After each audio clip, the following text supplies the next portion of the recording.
Hi there, everybody. So yesterday we talked about my childhood with Lego and kind of how I got involved with Lego and my first experiences with Lego, and we left off with what some people would call the dark ages, the dark time, which is kind of when I went off to college, even late high school, because we moved so much, and the whole process of packing and unpacking the Lego and rebuilding and unbuilding and all that kind of stuff. So I went off to college, and of course the Lego was all boxed up at that time. My parents actually moved houses twice while I was in college until they finally settled down. And the Legos stayed in boxes for most of that time. And I mean, when I say Legos, the Lego stayed in boxes, I mean packing boxes, like shipping boxes, and completely sealed the whole time, all of the Lego. No Lego whatsoever. And I definitely would see Lego here and there on TV and stuff like that. There really wasn't much in the way of internet back then. I graduated college early in 1995, so the internet was still a very kind of new thing, and there wasn't like a lot of content on there that wasn't corporate, really. Certainly not pictures. We didn't have the connection speed to be doing pictures or video, so it kind of didn't fuel that interest as much as it would have probably if you're a college student now and you're missing your Lego. So I kind of did okay for a long time there, and then we had our first child, Tyler, who's on this channel in many places. Excuse me. And Tyler's on the channel in many places, and I'm not really sure. I knew I wanted him to have a Lego. In fact, on his first birthday, I had bought him a Lego set that was the Duplos. It was like a Duplo train. And he also received a Mega Block version of the train set. It's basically the same set. The one I got him was a zoo. It was a zoo train. Or no, it was a circus train. It had animals and stuff in it. And so he also got this Mega Bloks set, which was basically the same thing, but from Mega Bloks. And we discovered very quickly that the Mega Bloks, they work just as well as the Duplos. And for as long as he was going to use them, and for as cheap as they were, I mean, Mega Bloks are like dirt cheap compared to Duplo. I'm talking about the big Mega Bloks. So we went ahead and we kind of converted to Mega Bloks almost immediately, even though the Lego pieces were definitely better quality and all of that. But it's like, well, he's throwing stuff around the room. It doesn't have to be great. It doesn't have to be great quality plastic. In fact, probably plastic that's a little bit softer, because the Duplo is a lot harder plastic than the Mega Bloks. A little bit softer plastic, not so bad. So we would play with the Mega Bloks, and we very quickly added a vast number of Mega Bloks, again through garage sales and thrift stores and things like that. Next thing you know, we had just tons of Mega Bloks. And I would spend, at that time I worked the night shift, so I wouldn't go into work until 2:30 in the afternoon. And so I would have most of the day by myself with Tyler, and we would build some massive setups in the living room. I used to joke that they were intermodal setups, because we would use the Mega Bloks and we would create these great cities. And we discovered that if you left one space on the Mega Bloks, it was basically the same size as a Matchbox car. So it didn't take a whole lot to figure out that, well, if you left 6, well, then it's 6 parking spots. And if you left 8, it's 8 parking spots, and everything in between. And next thing you know, you have a parking garage, or you have storefronts, and you have, all that kind of stuff. That leads to a city.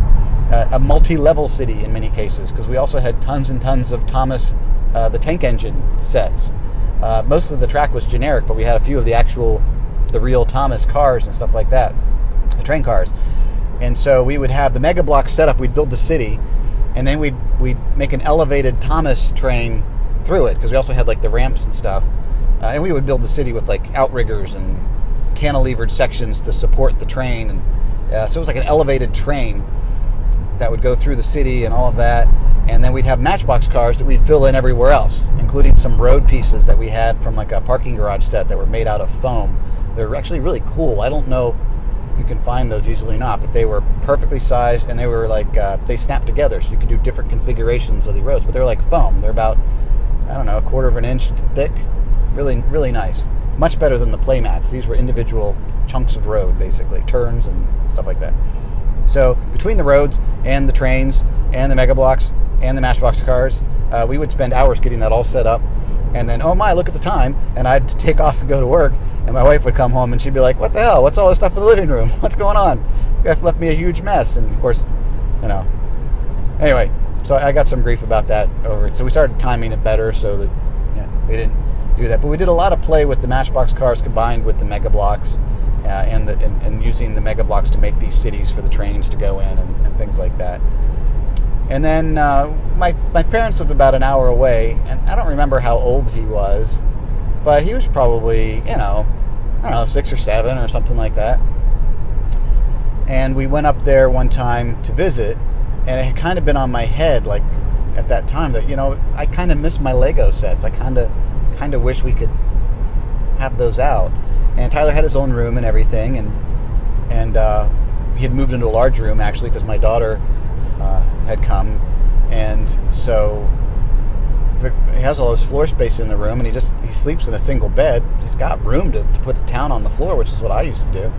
So we went up to my parents, and then I had to decide, well, what's a good, like, introductory set? Like, what's a set you can play with that's not too hard to build, and you can have kind of your own adventures with just a couple sets. Let's not be crazy here, because I had a huge array of Lego sitting in storage. And if I recall correctly, and I'm not saying that I do, but if I recall correctly, the set that I chose was the passenger jet that's white with the red and black stripes on it. We used to call them Red Black Airlines, or Black Red Airline, whatever way. I can't remember which way the stripes go, but anyway, that's what we used to call it. So, very inventive name. So that I figured the passenger jet, because you can land a jet and you can put people on and off it, and you can fly it around, and you can crash it, and you can, like, there's enough pieces there you could kind of make different sort of things. I thought, well, have him put it together and see what he thinks of this whole Lego idea. And he liked it, and that was a win. And I think I had also gotten out the post office van, I think. I have to check with Tyler. He might remember better than I do. But I think I also got out the post office van. I may have gotten the whole post office set. But the same idea, that you could put cargo in the jet now and land cargo and all that kind of thing. And that accelerated very quickly. In fact, I think that trip we came back with like one box of Lego. I don't think we brought all the Lego. I think we brought one box of it. I don't know how many boxes there were. There were a lot. A number of boxes.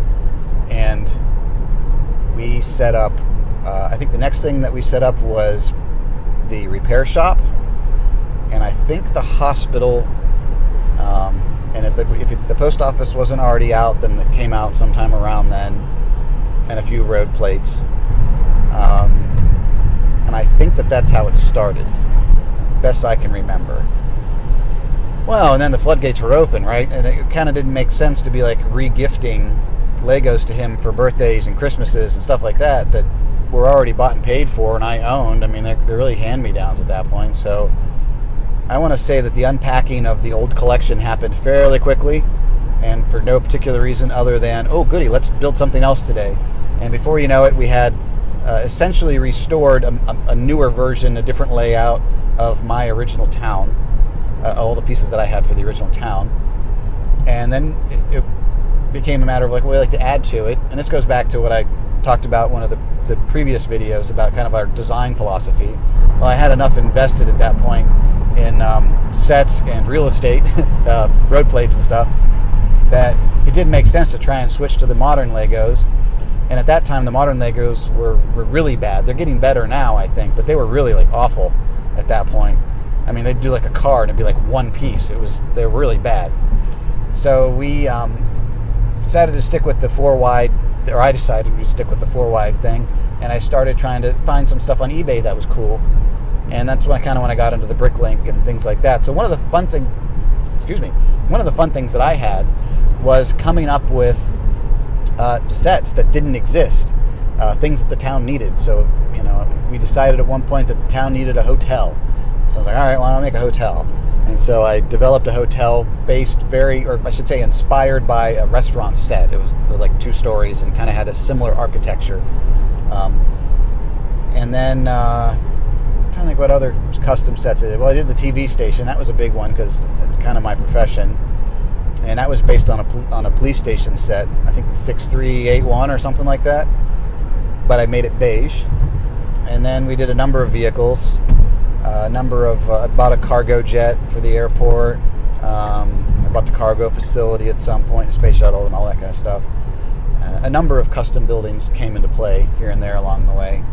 Many custom cars, because of course you can make a lot more of those, like the taxis. He mentioned he wanted a taxi, and I had this really weird way of doing taxis when I was a little kid, so I thought we could improve upon that. We'll make actual taxis. So I made these taxis, and they actually will carry, I think, the driver plus 2 passengers and luggage, which is pretty good for Lego.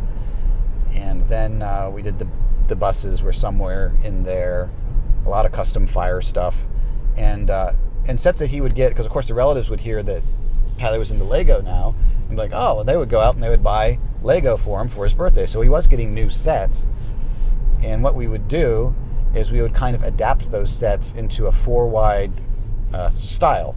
So that usually meant replacing the whole chassis of a car, for example, so that it was narrower, and then maybe using selected pieces on top to kind of get the same general look, but in the right size.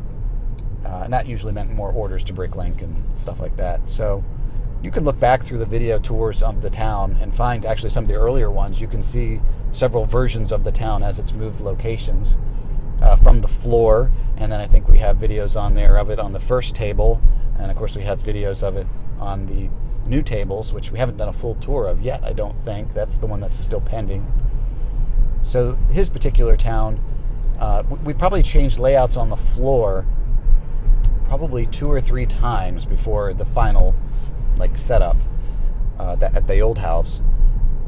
The tabletop version of it, I think we built it one time, and that was a lot of planning, which is on the blog also, bricksburg.com.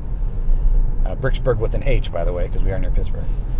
And we did that. We built that once, and then we treated it like an island. So anytime you wanted to add something, like the TV station, you had to reconfigure, the way the land was, basically. You had to rebuild on top of something that was old and knock stuff down and stuff like that. Very much like you would do in real life. And then, of course, on the new tables, they were designed from the start to be a little bit modular.